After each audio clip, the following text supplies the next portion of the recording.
Bom dia, sejam bem-vindos e bem-vindas. Vamos aguardar uns breves momentos enquanto todas as pessoas entram na sala e aproveitamos para informar que a sessão é gravada e transmitida ao vivo através do canal do YouTube do INA-IP. Estamos a receber já bastantes pessoas, mas vamos tentar que entrem mais gente para que não possam perder nada da sessão. Mais uma vez, bom dia a todos e a todas. Em dia de festa, em que o Instituto Nacional de Administração, IP, celebra o seu 43º aniversário, damos início ao segundo webinar de um ciclo 3, onde vamos debater o tema da capacitação da administração pública no contexto do Plano de Recuperação e Resiliência. As soluções e medidas de apoio para a mudança digital e a capacitação de trabalhadores é o tema central de hoje. À semelhança das anteriores conferências organizadas pelo INA, esta sessão terá interpretação para a língua gestual portuguesa, que será assegurada pelo Luís Oriola, do Instituto Nacional para a Reabilitação, a quem agradecemos desde já. Tem a palavra a Presidente do Conselho Diretivo do INA-IP, Luísa Neto. Muito bom dia a todos. Como já foi dito, hoje é dia de festa para o INA, celebra 43 anos, assumindo aqui o lastro da criação do Instituto Público, que entretanto deixou de o ser e passou a ser Direção-Geral, mas que voltou a reganhar esta estrutura jurídica desde março do ano passado. E, portanto, é assumindo, de facto, esse lastro de história e esse lastro de credibilidade do Instituto Nacional de Administração que aqui vos acolhemos. E acolhemos para este tema que me parece que tem precisamente que ver com esta ideia de necessária continuidade de políticas públicas. O PRR implica necessariamente uma reorganização e uma reestruturação daquilo que podemos fazer no âmbito das nossas atribuições, mas utilizando uma frase que ficou conhecida noutros termos, há mais vida para além do PRR. E é por isso que é absolutamente essencial que o PRR nos dê as bases necessárias para aquilo que será uma tarefa necessária para além do seu eventual termo, para além da sua dimensão temporal. Esta capacitação digital e esta necessária abordagem da capacitação digital fica, pois, aquém e além do PRR. E é certamente com esse objetivo que nós estaremos hoje aqui a discutir com todos os nossos convidados, a quem agradeço muito a presença nesta ocasião e que cumprimento. Muito obrigada. Muito obrigada, professora, por as suas palavras. Tal como referido, temos a honra de contar com 3 oradores de renome na área da transição digital em Portugal e temos connosco Fernando Bação, professor catedrático da Nova Information Management School da Universidade Nova de Lisboa, Joana Vilas Boas, coordenadora da Unidade de Sistemas de Cuidados de Saúde da SPMS, Serviços Partilhados do Ministério da Saúde, e Teresa Girbal, vice-presidente da Entidade de Serviços Partilhados da Administração Pública, IP. Para moderar o debate, temos connosco Bernardo Sousa, coordenador do Pilar da Capacitação e Inclusão Digital na Estrutura de Missão Portugal Digital.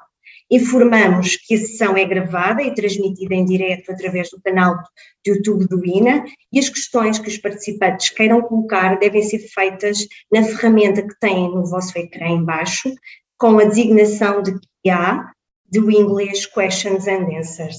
Passo então a palavra ao moderador do debate, Bernardo Sousa, quem desde já agradecemos e desejo uma ótima sessão. Muito obrigado, bom dia a todos e a todas, é um gosto poder participar neste evento. Começo também por dar os parabéns ao INA, não só pelo evento, mas também por hoje ser um bebé de 43 anos e creio que isso é uma história e é a história que também todos nós procuramos fazer na administração pública e, portanto, tem aqui uma missão e um desafio muito relevante e nesse âmbito está por isso de parabéns e todos nós contamos com o INA para a sua missão e para nos ajudar a nós todos e a todas a cumprir melhor o nosso papel. E nesse âmbito também dar os parabéns pela escolha deste tema que para nós na Portugal Digital é muito caro, a questão das competências digitais, não só dentro da administração pública, mas fora da administração pública também, para todos os cidadãos do país, e por isso mesmo no próprio PRR há também um conjunto de medidas que também procuram dar essa resposta, porque esta é uma questão transversal dentro, fora, e portanto não é por ser ou não trabalhador na administração pública que estas questões se colocam. E colocam-se também, e queria, antes de passar a palavra aos meus, aqui a quem interessa ouvir, mas também partilhar convosco que esta área interessa, é uma matéria que interessa desde quem nada sabe e está mais longe do digital, até a quem é especialista desta área e nos ajuda todos os dias com a implementação de novas aplicações, com o desenvolvimento de novas respostas, que nos faz não só ser mais produtivos e mais eficientes no nosso trabalho, mas também para fazer chegar os nossos serviços, os serviços públicos aos cidadãos. E dito isto, eu passo por isso, faço aqui a primeira pergunta e vou dirigi-la, vou começar pela Teresa Girbal, mas faremos e procuraremos ter aqui um espaço de mais dinâmica e, portanto, vou pedir depois para todos, tanto a Joana Vilas Boas, pelo Fernando Bação, a quem desde já também agradeço estarem junto connosco, de poderem responder a esta pergunta, e a pergunta é precisamente essa. No fundo, a administração pública, não só, conforme a Luísa há pouco dizia, não só dentro do PRR, mas também fora do PRR, tem vindo a fazer um esforço enorme do ponto de vista da digitalização dos serviços públicos. Há um conjunto de medidas no próprio Plano de Ação para a Transição Digital e, conforme dizíamos, há um conjunto muito substantivo e significativo de financiamento no PRR, e isto acontece de forma transversal a todas as áreas governativas e com impacto nos sistemas de informação. Mas não só nos sistemas de informação, também na própria gestão interna das organizações e na relação que têm com os cidadãos. E, portanto, a pergunta, Teresa, é muito objetiva: de que forma é que este esforço que tem vindo a ser realizado e estas mudanças que se esperam vir a ter impacto no dia-a-dia das organizações públicas, que forma é que elas também impactam os trabalhadores em funções públicas? Muito bem, Bernardo, obrigada pela questão. Parabéns ao INA por este dia muito relevante. 43 anos não é qualquer um, e realmente também o convite e a oportunidade para estar aqui a debater um bocadinho este tema. Realmente, Bernardo, o que foi dito a questão é muito, muito relevante, porque a digitalização dos serviços públicos, a própria transformação digital, passa para além dos sistemas de informação e, portanto, o desafio está também na administração pública com os recursos que o têm que implementar. E, apesar do PRR ser uma ajuda enorme, mas é também, portanto, um desafio para os próprios implementar, mas também uma oportunidade. Aí surgem vários temas. Um deles é que pensar, vamos contratar tudo fora, vamos ao mercado, vamos buscar aqueles skills que não temos. Mas até para isso nós temos que qualificar os nossos recursos na administração pública. Nós temos que saber o que é que vamos precisar de adquirir, como é que os vamos adquirir e depois acompanhar o projeto e posteriormente mantê-lo, porque o PRR, esta ajuda não dura para sempre. Portanto, é de facto um desafio enorme criar as competências necessárias na administração pública, em especial, mas não só, e referiu muito bem, as da área técnica, TIC, tecnológica, mas também muitas outras. Aliás, falando um bocadinho, as da área tecnológica nunca foram recursos que abundem muito na administração pública. E ainda por cima agora, com a escassez desses mesmos recursos, torna-se absolutamente crítico ter aqui um cuidado especial na qualificação, na requalificação e, no fundo, nessa formação desses recursos humanos. O PRR, como disse, traz, no fundo, recursos financeiros que há muito tempo não se via na administração pública e, por isso, também a capacitação, a formação dos recursos da administração pública devem ser também integrados com planos dentro desses próprios PRR.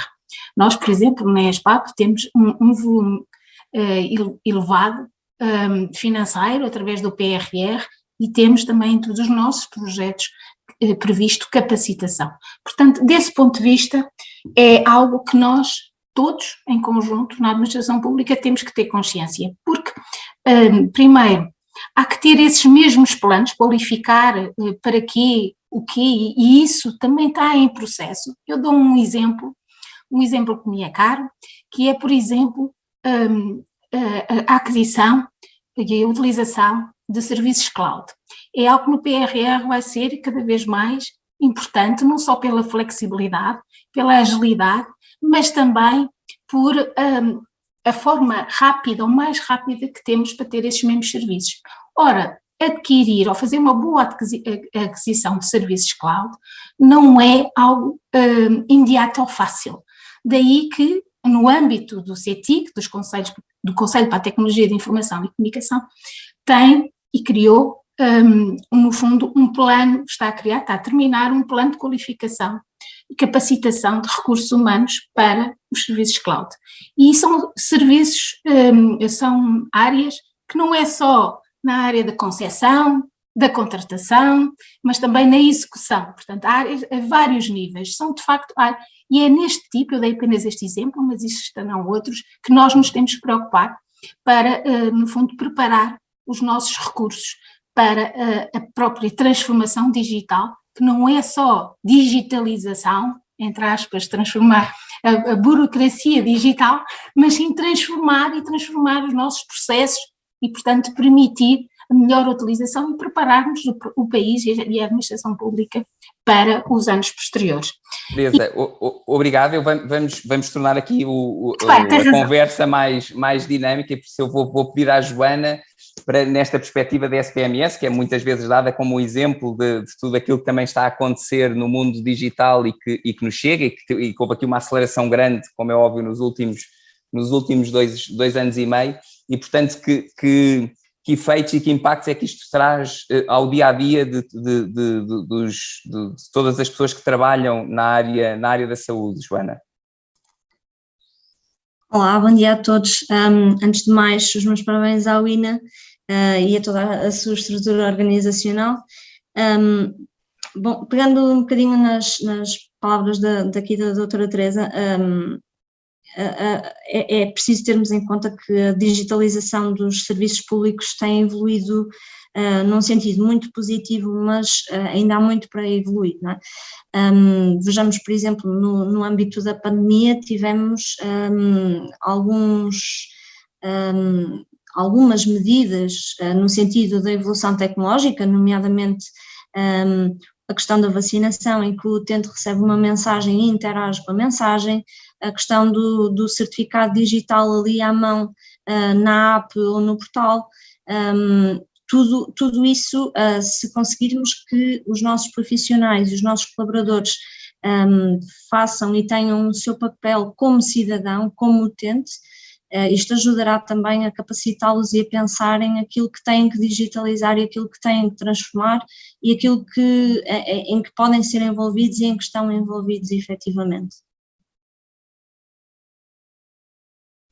Muito bem, agora íamos então ouvir aqui o nosso último, mas os últimos são sempre os primeiros e, portanto, agradecendo mais uma vez ao Fernando Bação também se juntar a nós. Que perspectiva pode dar aqui, eventualmente, mais do lado da academia e, portanto, também de tudo aquilo que sente que o digital também potencia, mas, sobretudo, nesta perspectiva mais transformadora dos próprios serviços e daquilo que se espera também dos trabalhadores na administração pública.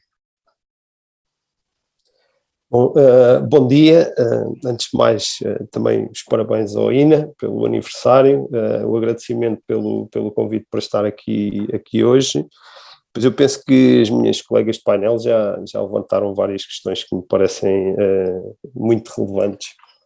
Uma das que a mim, enquanto cidadão, vendo as coisas de fora, mais me, digamos, preocupa, tem que ver exatamente com aquilo que eu acho que é uma escassez que tem existido desde há muito tempo na área da tecnologia na administração pública, mas que eu penso que irá agravar-se de forma muito significativa nos próximos tempos, nos próximos anos.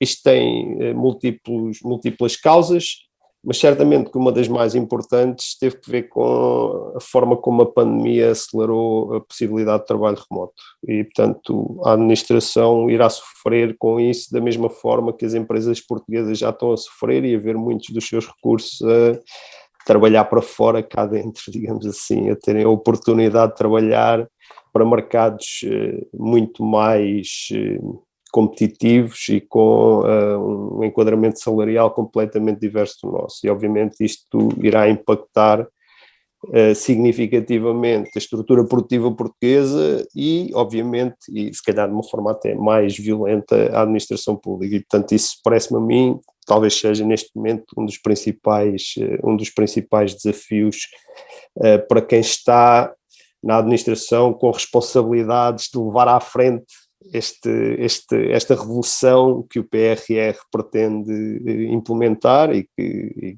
certamente será fundamental para as próximas décadas do país. E, portanto, este parece-me ser o principal problema.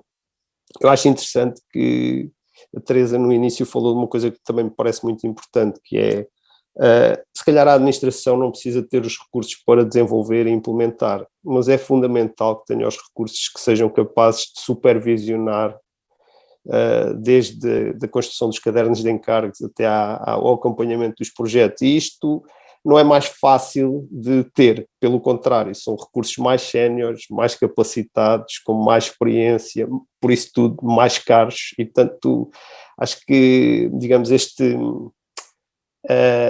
aperto irá fazer-se sentir, e penso que a administração terá que encontrar formas de agilizar algumas coisas, porque continuando com o paradigma, digamos, das carreiras e da forma como o trabalho na administração pública está enquadrado, eu pessoalmente vejo com dificuldade, digamos assim, um desenvolvimento harmonioso e com os resultados que se desejam do PRR. Depois existem outras coisas que quer a Teresa, quer a Joana também já falaram, que parecem muito importantes, tem que ver com nós não queremos digitalizar a burocracia, não é? Nós queremos criar novos processos que são processos digitais e, portanto, e por isso são completamente diferentes daquilo que existia anteriormente. Um outro aspecto que também me parece importante tem que ver até com a própria linguagem. A linguagem da administração pública é uma linguagem difícil, é uma linguagem legal, baseada nos decretos que vão saindo. Se a minha interação com o meu banco fosse baseada neste tipo de linguagem, seria incomparavelmente mais difícil. Eu compreendo que há aqui responsabilidades que a administração pública tem, que se calhar uma empresa privada não tem, mas tem que também haver um esforço, penso eu, de desburocratizar a própria linguagem, os próprios meios de interação com o cidadão, não é? E, portanto, acho que isso também me parece ser um aspecto relevante. O meu último ponto é provavelmente relacionado com aquilo que me parece que também é relevante, ou seja, nós muitas vezes falamos digamos, das competências técnicas e dos profissionais altamente qualificados que são necessários, mas difíceis de obter. Mas também é importante ter em consideração que existe um conjunto muito alargado de técnicos em áreas funcionais que também precisa de um upskill, digamos, ou de um reskill, como queiram chamar, para serem catalisadores desta mudança, para poderem contribuir de forma efetiva para esta mudança e para poderem até utilizar de forma eficiente as ferramentas que desejavelmente serão produzidas neste contexto. Portanto, parece a mim que há aqui uma série de vetores que é indispensável alinhar e, apesar de eu não ser um pessimista, antevejo uma tarefa de grande dificuldade, nomeadamente para as minhas colegas, para a Teresa e para a Joana, e muitas outras pessoas têm estas responsabilidades. Vamos ser otimistas. Portanto, eu vou agarrar aqui nesta última perspectiva, como já percebemos, o tema é vasto, é cheio de linhas que nós podemos agarrar, mas queria tornar aqui um pouco mais tangível nos desafios que se colocam a cada um e a cada uma de nós. E, portanto, queria que procurássemos fazer esse esforço de o que é que isto vai dizer a cada um e a cada uma dos trabalhadores da administração pública. Dentro, e portanto vou pedir para fugirmos aqui, até porque são um grupo relativamente pequeno, já lá vamos depois à questão dos especialistas, dos técnicos da IT, portanto esses tem aqui um desafio acrescido, as questões também da contratação fora, da contratação dentro. A Teresa já deu este exemplo também dos serviços cloud e, portanto, de um trabalho que está a ser feito e que vai requerer muito trabalho também ao nível da capacitação a diferentes níveis, mas eu ia aqui para cada um e cada uma que está nos diferentes serviços da administração pública, que contactam diariamente com as pessoas, com os cidadãos nos serviços e que se calhar passaram a fazê-lo mais online e, portanto, e cada vez temos mais serviços online. Outros que não contactando com os cidadãos percebem que cada vez mais vivemos num mundo que necessita dos dados e que temos que trabalhar esses dados e que temos que estar habituados a fazê-lo e que existem ferramentas que nos ajudam a fazer isso. E quantas vezes não pude eu assistir a estarmos com uma folha de Excel e a utilizar a folha de Excel como se fosse uma máquina de calcular e, portanto, a colocar lá nem fórmulas, e o quanto já o Excel possibilita para além disso. Portanto, eu aqui falava de somatórios, contas simples, e, portanto, temos aqui um desafio que se coloca a uma administração pública que, nas suas diferentes áreas, e, portanto, mais do que a administração pública, a cada um e a cada uma de nós. E era esse, no fundo, aqui o meu desafio que eu lanço agora à Joana, que é que medidas podem ser tomadas para mobilizar os trabalhadores e as trabalhadoras na administração pública para fazerem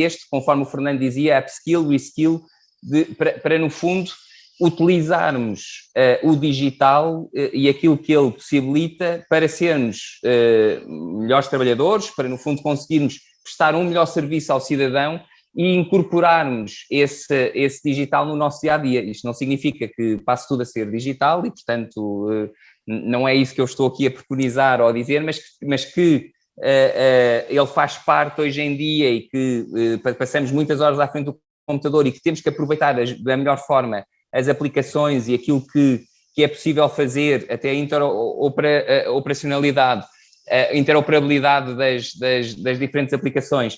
Mas lá está, eu não queria ir para coisas tão especializadas, queria ir para aquilo que se pede a cada um e a cada uma. E como é que nós fazemos esta mobilização de quem nada sabe, daqueles que, e também existem pessoas na administração pública que são info-excluídas, que não têm acesso, que não têm uma identidade digital e, portanto, não utilizam o seu e-mail no dia-a-dia, até àqueles que já sabem alguma coisa, já utilizam algumas ferramentas, mas não as potenciam da melhor forma, até àqueles que provavelmente já utilizam, mas sabem que num futuro muito próximo novas ferramentas vão surgir e vão ter que, no fundo, estar atentos a esse aproveitamento que podem fazer. Joana? Eu acho que aqui temos vários níveis nesta conversa, não é? Temos a diferenciação entre o técnico e o não técnico, não é? Portanto, aqueles que vão implementar a digitalização, que vão desenvolver a digitalização, e esses têm que ser mais do que meros técnicos, têm que ser pensadores, têm que ter um espírito crítico enorme, têm que conseguir transpor para o seu trabalho e para aquilo que vão desenvolvendo e para aquilo que vão implementando aquilo que eles gostavam de que fosse a sua experiência como cidadão, mais uma vez, não é? Voltando à questão anterior. Depois, acho que o sentido de missão é fundamental, ou seja, aquele sentimento de que estamos a cumprir uma missão na administração pública é mesmo aquilo que eventualmente mais nos prende na administração pública, em qualquer área, mas na saúde principalmente. Eu falo pela saúde porque é aquela que melhor conheço. Depois, há aqui uma questão que eu acho que é importante, que é definir exatamente, e eu acho que isto pode nos levar a uma discussão quase independente desta conversa, que é digitalização versus desmaterialização. Porque muitas vezes, quando estamos a falar que temos que desmaterializar um processo, muitas vezes não estamos a desmaterializar, estamos apenas a digitalizá-lo. Ou seja, estamos a transpor para um e-mail, para um formulário, para qualquer coisa online que nos permita fazer aquilo que estamos a fazer no papel. E isso não é agilizar processos. O desmaterializar o processo é um bocadinho mais do que isso, não é? É pegar eventualmente a informação que até já temos sobre aquele processo, tentar implementá-la, tentar trazê-la para o processo, o que depois nos leva a uma questão de proteção de dados e que nos leva a uma questão de muitas vezes mais burocrática sobre o tema. Relativamente à digitalização, e eu entendo a questão de termos vários e termos um conjunto de pessoas muito vasto que não tem a literacia digital que nós queríamos que tivesse, não é? Mas também a maior parte dos nossos serviços tem um computador à frente, portanto, mais ou menos as pessoas vão sendo capacitadas e vão sendo cada vez mais levadas com o seu telemóvel, com as apps. As apps têm que ser super fáceis de trabalhar, muito simples, com ações rápidas, com ações fáceis, e só aí é que conseguimos que as pessoas pelo menos não percam a motivação para continuar a usar aquelas ferramentas dentro e fora da administração pública, não é? Fernando, consegue nos dizer aqui, do ponto de vista das competências dos trabalhadores, das trabalhadoras nas diferentes, lá está, eu queria não ir só para aquelas que são mais especializadas, consegue pontuar aqui algumas que identifico como sendo desde as mais básicas até aquelas que fazem parte, básicas no sentido de serem utilizadas no dia-a-dia por todos e por todas, mas no fundo depois algumas que se calhar são mais especializadas, mas que não é preciso ser um especialista de IT ou que não é só para especialistas de IT, no fundo há aqui uma camada de competências, de aplicações que se calhar já entram em algum nível de especialização, mas que são desafios para pessoas que não fizeram, que não vêm de uma formação ou que não estão numa carreira de técnico especialista de informática.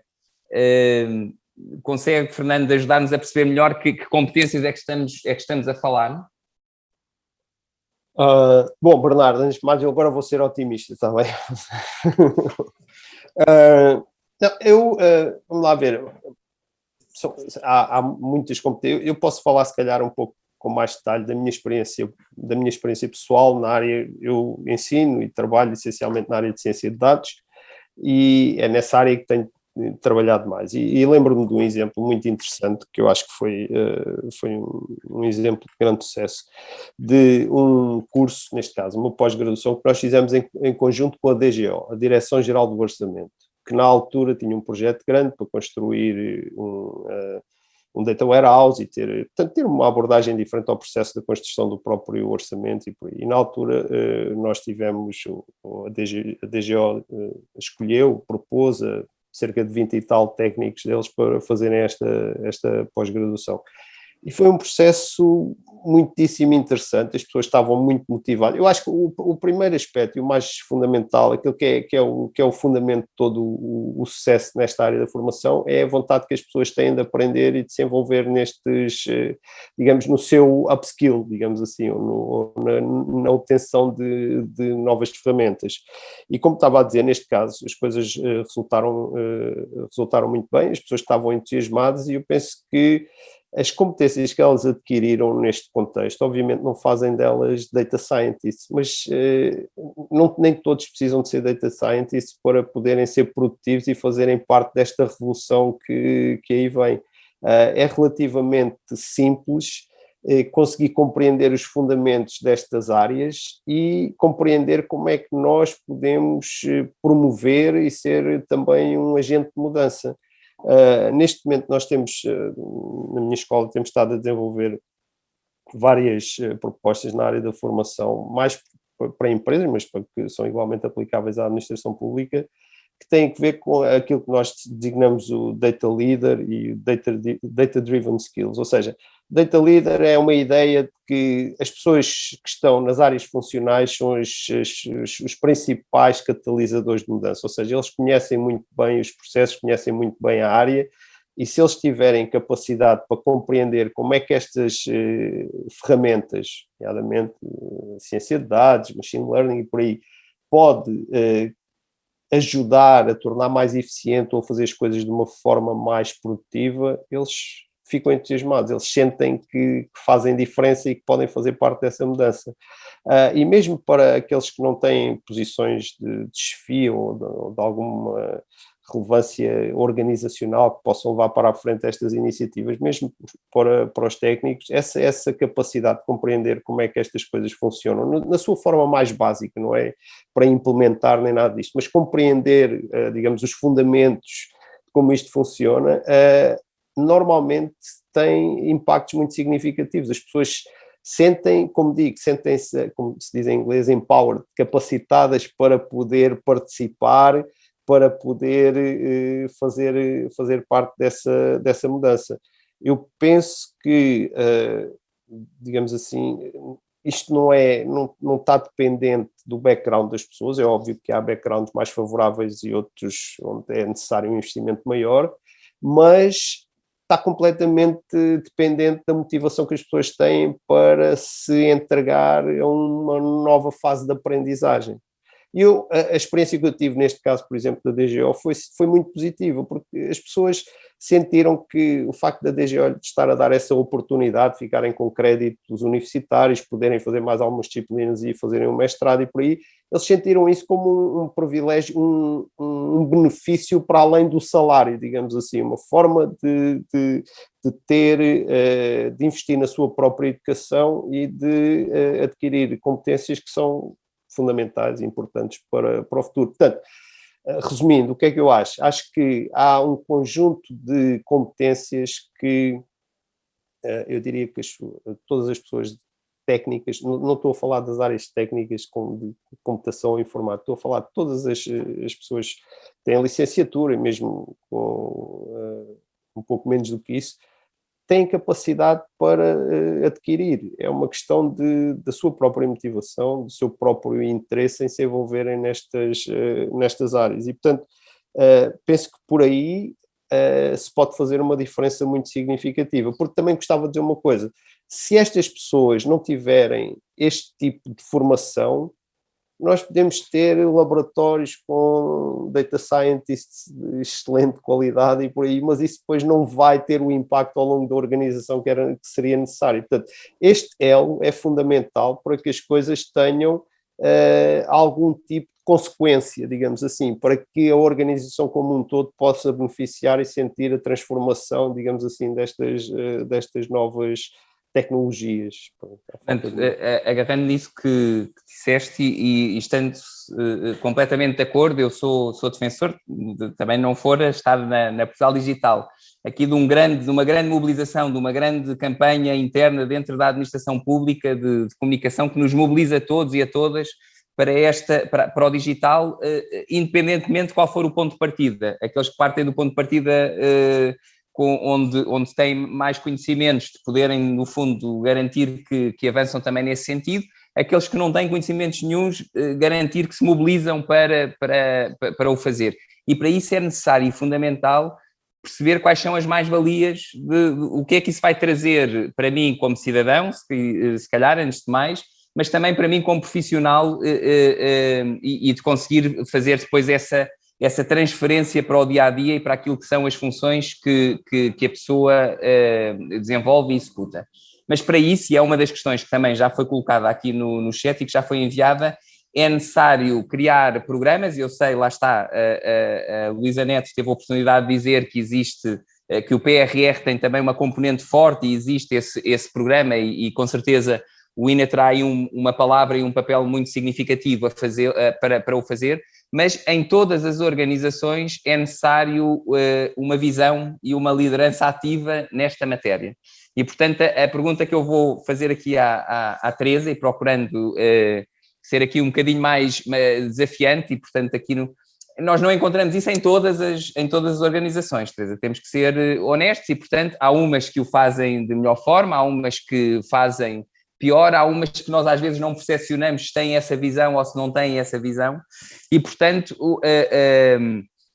aquilo que eu perguntava é, Teresa, quais são aqui as competências de liderança e de que forma é que nós podemos, o que é que nós podemos pedir ou quase exigir aos dirigentes da administração pública para que isto que nós temos vindo aqui a falar efetivamente possa acontecer, porque não chega às vezes, quer dizer, tem de ser de parte a parte, não é? Não chega os trabalhadores e as trabalhadoras quererem e estarem mobilizados para isso, é necessário também, por um lado, haver condições, haver programas que possibilitem essa aprendizagem, mas também haver essa visão e essa mobilização das pessoas para que elas percebam que aquilo que estão a fazer também é valorizado internamente.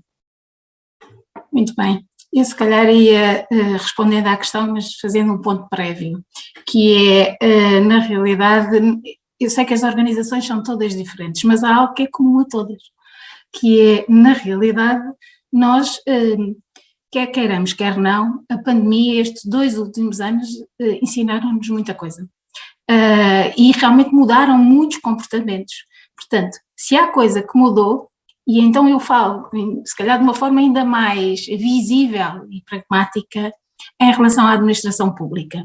Se há 3 anos atrás o trabalho remoto era algo muito, enfim, existia, teletrabalho, etc., mas muito residual.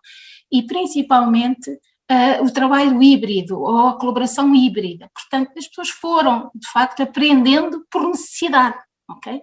Portanto, isto mudou algumas das coisas e põe-se hoje, como o Bernardo disse, alguns temas, desafios que nós temos realmente que ultrapassar.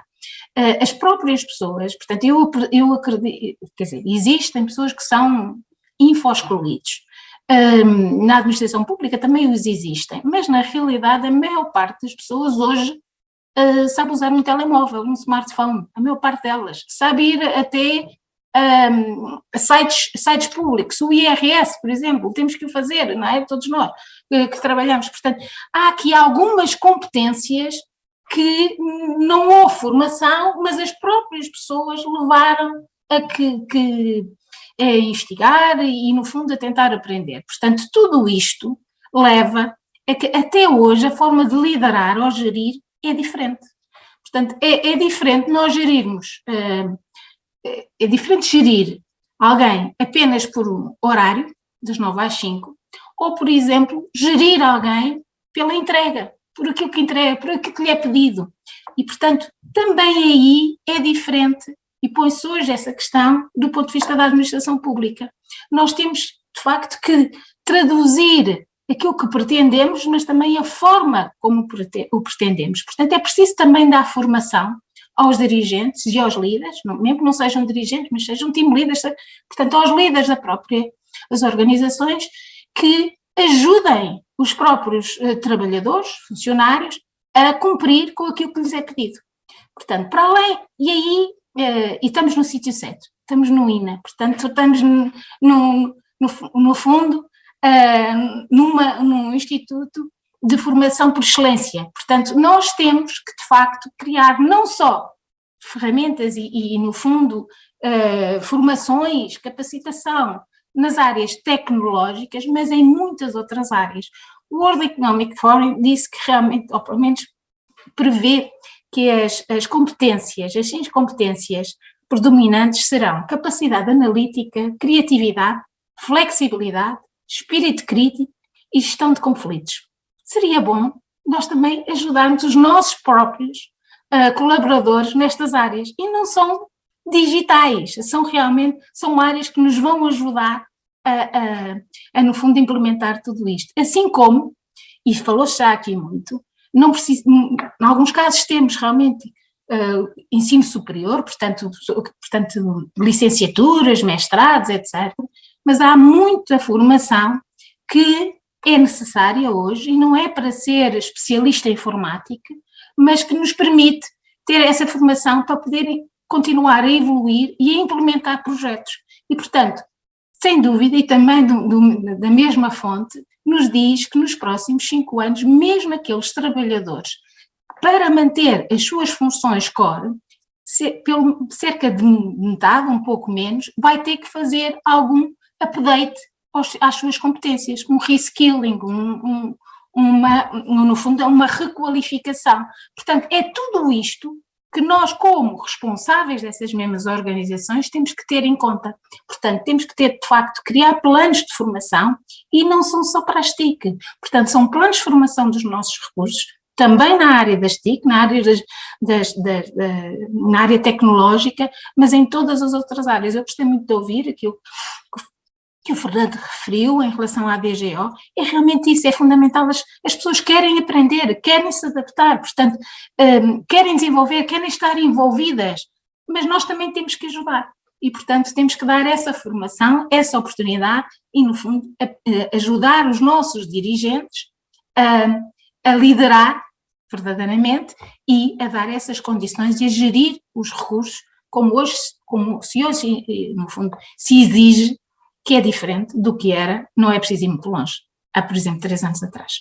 Portanto, eu acho que temos aqui um desafio enorme, mas acho que estamos no momento certo e temos as condições também que nunca tivemos, e portanto, provavelmente e provavelmente nós vamos ter, portanto, temos que as aproveitar para construir, de facto, um Portugal, um Estado, uma administração pública melhor. Joana, do ponto de vista aqui na área da saúde e na articulação que a SPMS faz com os diferentes serviços, seja nesta vertente aqui dos dirigentes, seja de direções intermédias, seja nas diferentes carreiras, e há várias na área da saúde, tem existido como é que vê a melhor forma de fazer chegar esta formação, como é que isso tem vindo a acontecer? É geral, mas se calhar aqui, focando aqui mais nas competências digitais, como é que isso tem vindo a acontecer e como é que isso pode vir a acontecer no futuro? Portanto, atendendo a este movimento que acelerado de digitalização e desmaterialização, como há pouco referia, mas que passa depois também no dia-a-dia e na interação com os serviços, com os centros de saúde, onde nós já vamos recebendo e onde nos é pedido para fazer o envio por e-mail, ou onde o próprio cidadão recebe um SMS a dizer quando é que é feita a marcação da vacina. E, portanto, no fundo, há aqui um conjunto de atores que passam a ter que estar mais aptos e, portanto, dentro também das diferentes competências, conforme a Teresa dizia, não são só competências digitais, mas, no fundo, há todo aqui um saber fazer que também se altera. Como é que isto tem vindo a chegar aos serviços de saúde? Acho que desse ponto de vista, principalmente naquilo que diz respeito à interação do cidadão com os serviços de saúde, há aqui uma estruturação das entradas e das portas que tem de ser feita, e é emergente, porque nós vamos percebendo que alguns centros de saúde, por exemplo, e alguns hospitais abordam muito mais a digitalização dos seus serviços e a disponibilização, mas um bocadinho ad hoc e um bocadinho à medida. Portanto, isso leva-nos a estruturar e leva-nos a uniformizar o máximo possível para que o cidadão, perante um centro hospitalar no norte, entenda que, se quiser entrar em contacto com aquela estrutura, também o possa fazer, por exemplo, num centro de saúde de Lisboa, ou até num outro serviço de saúde. Relativamente àquilo que é a capacitação dos profissionais, eu acho que é fundamental cada vez mais termos a disponibilização de ferramentas que permitam a formação em diferido, para que as pessoas possam cada vez mais adequar o seu horário e a sua disponibilidade àquilo que é o material que lhes chega, não é? Portanto, eu acho que este conceito da formação naquela data, àquela hora e muitas vezes presencial, isso acabou, esse conceito acabou com a pandemia, acabou com esta ideia do remoto e do indiferido, não é? Eu acho que isso é fundamental. Joana, abre aqui uma nova questão, que é as novas formas de aprender, que o digital também veio não é pôr em causa, mas veio a abrir aqui um conjunto de novas oportunidades. E eu recordo-me, se antes da pandemia, quando propus aqui a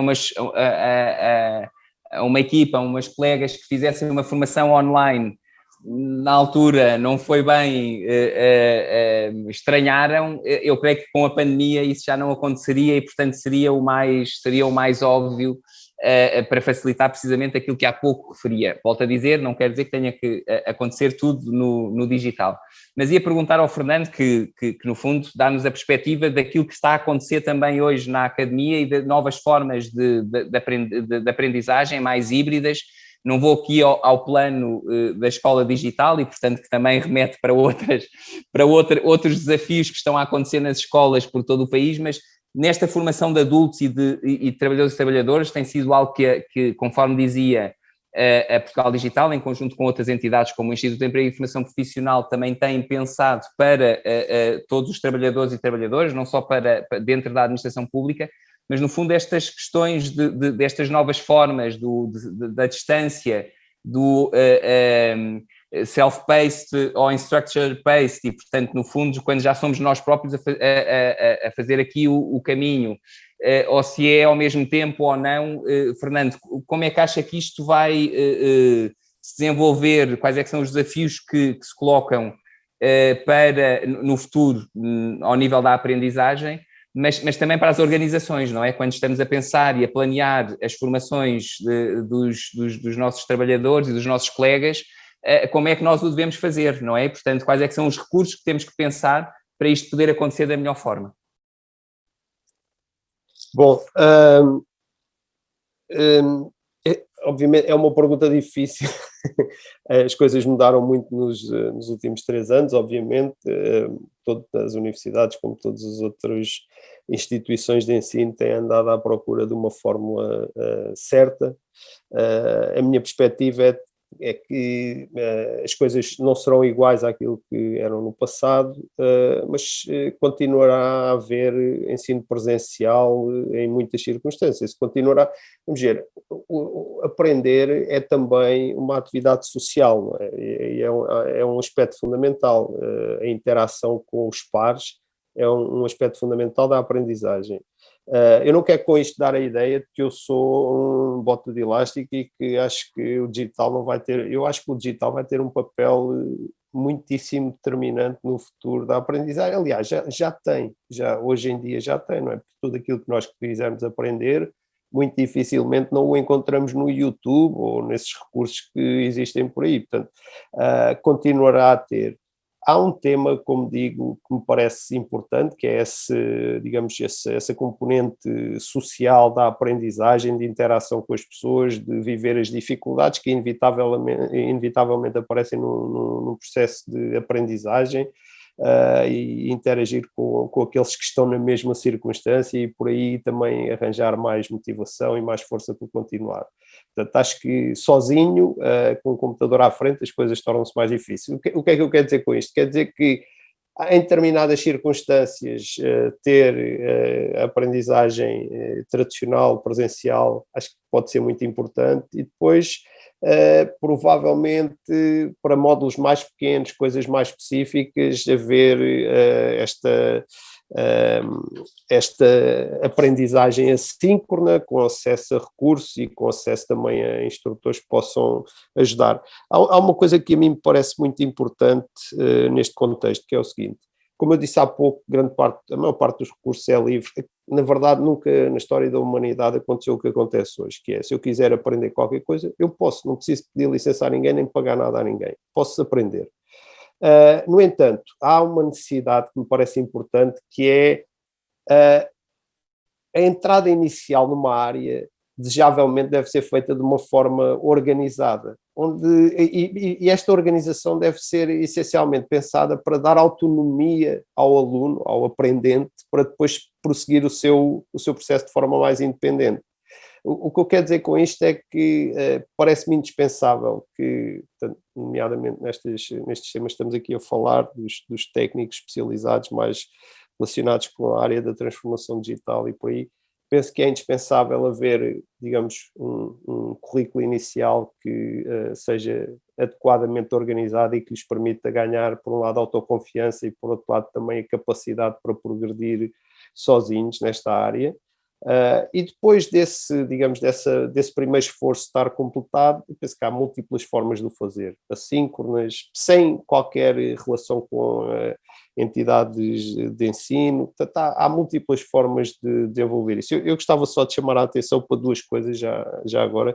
Uma coisa que me parece muito importante, que há pouco a Teresa falou, que eu acho que nem sempre é devidamente enfatizado, tem que ver com esta ideia da administração gerir com base na entrega e com o papel que o remoto pode ter em tornar mais atrativa a administração pública. Ou seja, eu sei que isto é altamente polémico, mas se nós obrigássemos todos os serviços da administração pública que podem trabalhar remotamente, a trabalhar remotamente, metade dos problemas do país desapareciam. O congestionamento das grandes cidades, se não tivesse resolvido, estava próximo disso. O despovoamento do interior talvez também tivesse a caminho de ser resolvido.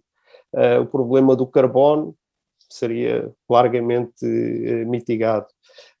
Mas mais do que isso, há pessoas que têm competências digitais e que estão dispostas a ganhar um pouco menos para poder estar em Vila Real ou em Castelo Branco e não terem que viver na terceira cidade mais cara, que aparentemente é Lisboa, a terceira mais cara do mundo, segundo eu vi agora há pouco tempo aí num estudo que apareceu. E, portanto, mas para que isto aconteça é indispensável, antes de mais, conseguir gerir com base na entrega em vez de gerir com base no número de horas de trabalho. Este a mim parece-me um ponto central que acho que pode ser determinante, digamos assim, para essa atratividade da administração pública.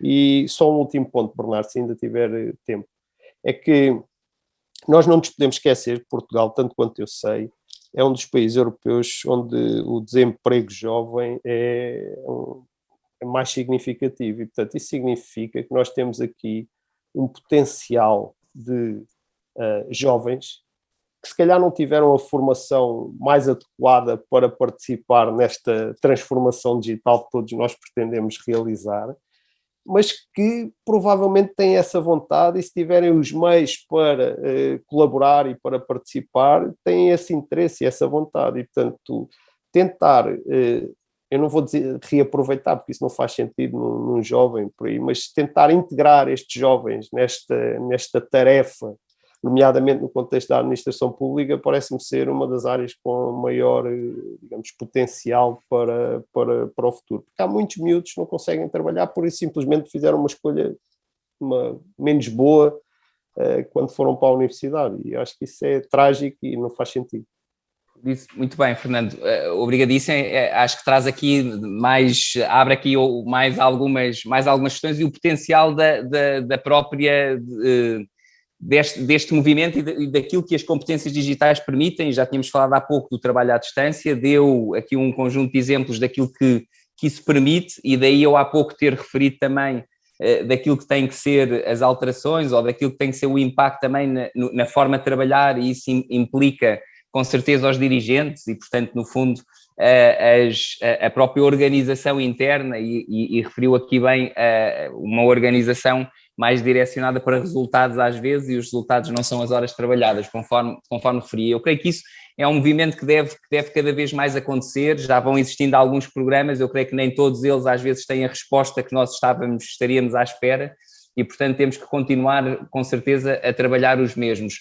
E agora para essa questão, eu diria que não é o elefante dentro da sala, mas é uma questão que nos preocupa a todos e a todas quando pensamos na falta de recursos nesta área, não é? E, portanto, o Fernando estava agora a falar, no fundo, a dizer precisamente uma forma de procurarmos responder a isso e, portanto, tentarmos aproveitar aquilo que são os jovens que às vezes saem de cursos que não têm tanta saída profissional e, portanto, no fundo, ficam desempregados e, portanto, se não pode haver aqui uma requalificação, no fundo, para esta área, sabendo que ela tendencialmente sabemos que é um mercado ou é aqui um nicho de mercado onde há procura, onde as tecnológicas têm dificuldade em contratar e onde sabemos que os salários são acima da média. Posso referir aqui o programa Upskill como um programa de iniciativa pública em contacto aqui, quem o desenvolve é a APDC, mas há um financiamento aqui do Instituto de Emprego e Formação Profissional, a Portugal Digital tem estado muito envolvida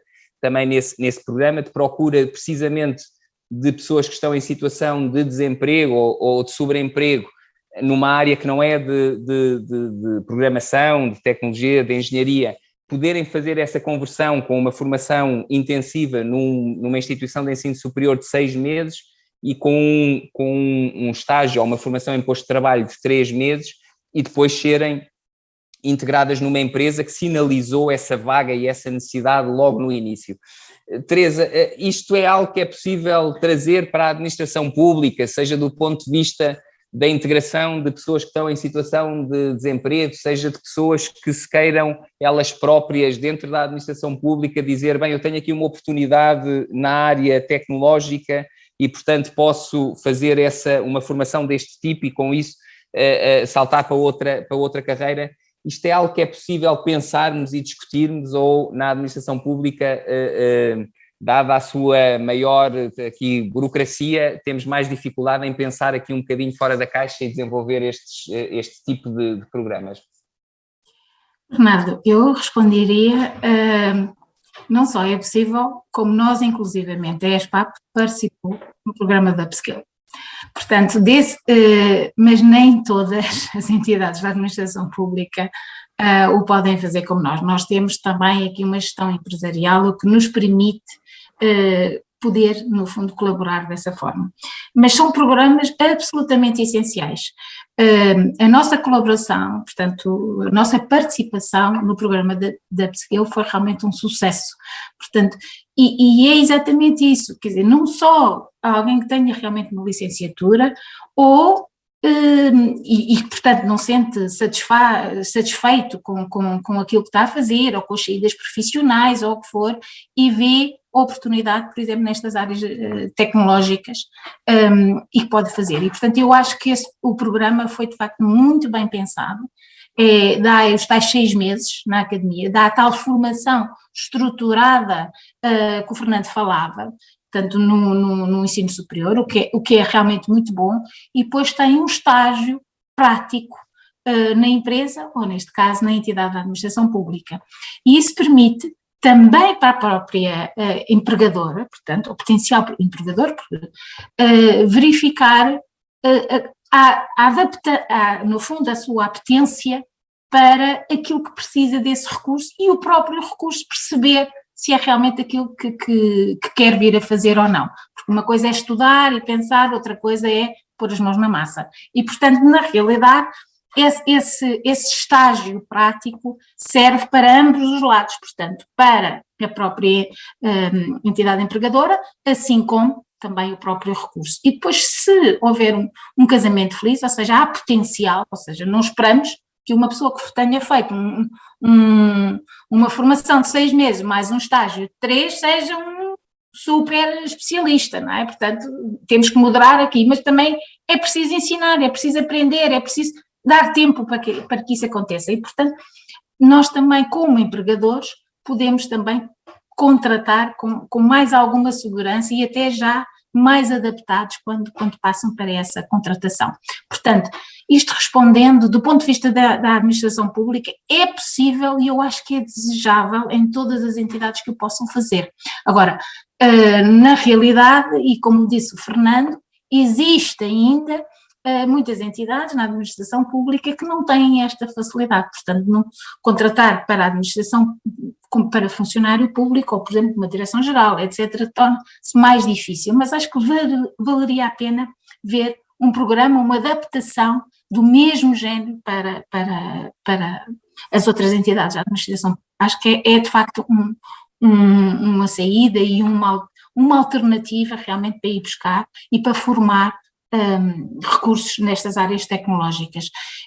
Além disso, eu acho que continua a ser muito importante pensar que todas as áreas, portanto, todas as entidades devem ter realmente um plano de formação. Eu peço desculpa estar a insistir nisto, mas é realmente importante, não só porque, como referi também há pouco, há necessidade dessa manutenção das próprias competências, mas as competências também vão evoluindo. E, portanto, não chega a ter tirado uma licenciatura ou um mestrado há não sei quantos anos numa coisa e fiquei bom para sempre, não é? Não, as coisas evoluem muito rapidamente.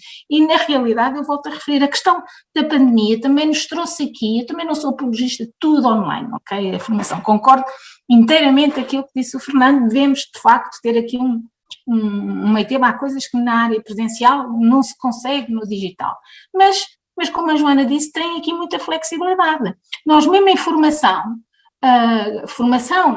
até dentro da própria administração pública, por exemplo, produtos nossos, etc., na realidade teríamos que nos deslocar, e nomeadamente outros elementos que teriam que se deslocar de outros sítios para esta ou aquela. Hoje não é preciso, hoje podemos fazê-lo. Portanto, não há, de facto, esse entrave.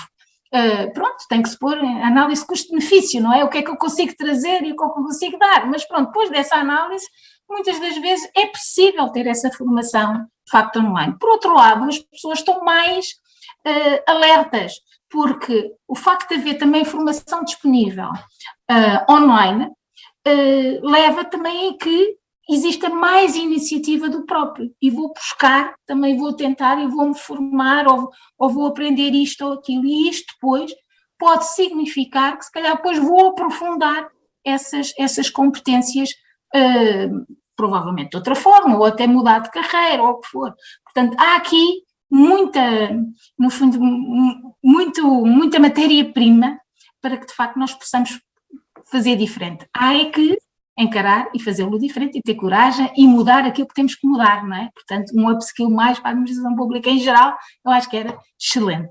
Teresa, muito obrigado. O tempo voa e, portanto, agradecer aos três, e eu vou lançar, a Maria Jesus me vai permitir fazer este desafio aqui a cada um de vocês, numa palavra, e, portanto, é rápido, mas qual é o desafio que lançam a um trabalhador ou uma trabalhadora da administração pública que nos tivesse estado a ouvir? E, portanto, numa frase ou numa palavra, qual era a palavra que escolheriam? Porque, no fundo, é a eles e a elas que estes webinars são dirigidos e, portanto, aqui de forma muito direta, percebendo que eles estão à nossa frente, aqui do outro lado do ecrã, qual era o desafio que colocariam a essa pessoa? Força, Joana. Grande desafio. Bem, eu diria... encontrem e desenhem o vosso propósito, o propósito do vosso trabalho. Eu acho que isso é fundamental.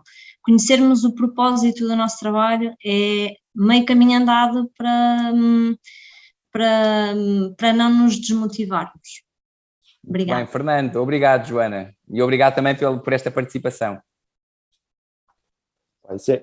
Esta é muito difícil, mas eu diria que, quer dizer, o que eu poderia pensar, se eu tivesse de dar um conselho aos meus filhos, o futuro começa hoje. O que começares hoje a fazer irá construir o teu futuro, e portanto penso que se aplica a todas as pessoas e obviamente também àquelas que estão na administração pública, e portanto não há nada que esteja fora do seu alcance. O que elas quiserem fazer, começam a construir hoje.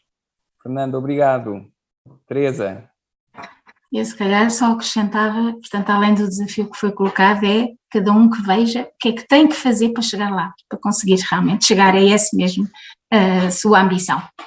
Porque, muito fundo, bem, está espalhado. obrigado, Teresa. Da minha parte eu agradeço também ao Luís, e fomos falando aqui também de forma rápida, aqui ter possibilidade de fazer chegar a todos e a todas, independentemente aqui com as questões de acessibilidade garantidas, e agradeço também ao INA o convite que me endereçou, esperando que tenha sido aqui uma hora interessante e produtiva para todos e para todas. Muito obrigado. Muito obrigada, foi certamente. Aliás, percebemos que ainda dava tempo ainda havia muito assunto para podermos continuar e prolongar amanhã, mas não vai ser possível. Obrigada, em nome do INA agradecemos imenso a vossa participação e disponibilidade. Agradecer também aos mais de 250 participantes que estiveram na sala, aqui no Zoom e também no nosso canal de YouTube, a acompanhar-nos através de streaming.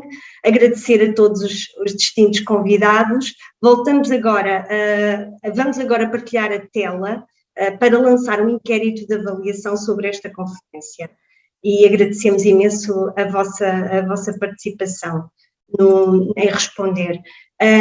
Dizer que a terceira e última sessão deste ciclo de webinars sobre a capacitação da administração pública em contexto PRR já tem data marcada, vai ser no dia 22 de junho, entre as 15 e as 16 horas, e tem como tema a qualificação profissional na capacitação dos trabalhadores em funções públicas. As inscrições ainda estão a decorrer no site do INA, portanto não deixem de se inscrever e de participar. Podem ainda também consultar e acompanhar todas as nossas novidades e iniciativas através das nossas redes sociais e subscrever a nossa newsletter para que possam receber em primeira mão toda a informação. Uma vez mais agradeço a presença de todos e de todas que nos acompanharam ao longo desta uma hora e nos fizeram também companhia neste dia em que o INA está de parabéns pelo seu 43º aniversário. Muito obrigada, tenham um bom dia e até uma próxima oportunidade.